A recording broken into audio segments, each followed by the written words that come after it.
જામનગરમાં લાંબા સમય બાદ કોંગો ફીવરના કેસ નોંધાતા ખળભળાટ મચી ગયો છે. બીજી બાજુ કોંગો ફીવરના પોઝિટિવ કેસ બાદ આ દર્દીનું મોત નિપજતા આરોગ્ય તંત્રમાં દોડધામ મચી ગઈ છે. ત્યારે આ મામલે તબીબો દ્વારા લોકોને સાવચેત રહેવા અનુરોધ કરવામાં આવ્યો છે. ખાસ વાત એ છે કે પશુઓ પર બેસતી જીવાતથી આ રોગ વકરતો હોવાથી લોકોએ વિશેષ સાવચેતી રાખવી જોઈએ.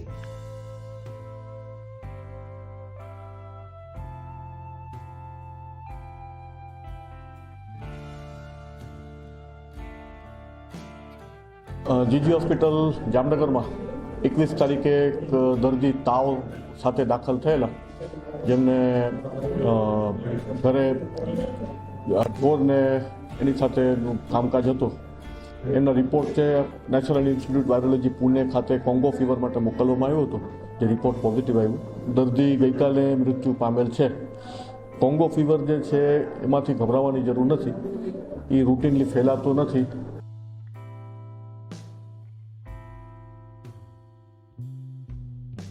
જામનગર જિલ્લામાં ખેતી ઉપરાંત પશુપાલન એ સૌથી મોટો વ્યવસાય છે.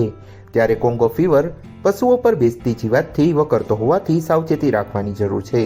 ખાસ કરીને કોંગો ફીવર નામનો આ રોગ કોઈ ચેપી રોગ નથી, પરંતુ ગાય ભેંસ સહિતના દુધાળા પશુઓ પર બેસતી માખી અને ઈતરડી કરડે છે ત્યારે તે થતો હોય છે. તો તેનાથી ઇન્ફેક્શન લાગે છે અને ત્યારબાદ કોંગો ફીવર થાય તેવા સંજોગો જોવા મળે છે.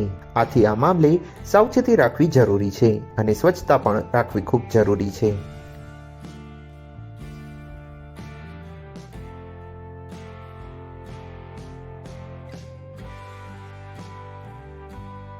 જે ગાય ભેંસ જે રાખતા હોય એની જે ઈતરડી હોય એ આપણને જો કરડે તો એમાંથી ઇન્ફેક્શન થઈ શકે ને અમુક કેસમાં ઘાતક બની શકે. એટલે એનાથી સામાન્ય પબ્લિકને ગભરાવાની કોઈ જરૂર નથી.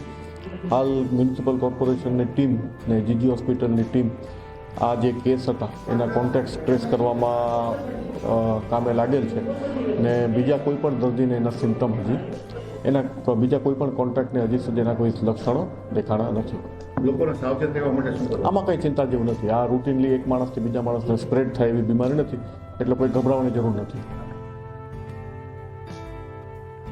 દુધાળા ઢોરમાં રહેલી ઈતરડી જો ડંખ મારે છે તો આ પ્રકારનું ઇન્ફેક્શન અને ત્યારબાદ કોંગો ફીવર થતો હોય છે. આથી ગભરાવાને બદલે લોકોએ સાવચેતી રાખવી જરૂરી છે અને શંકાસ્પદ લક્ષણ જણાય તો આરોગ્ય વિભાગનો સંપર્ક કરવો જોઈએ.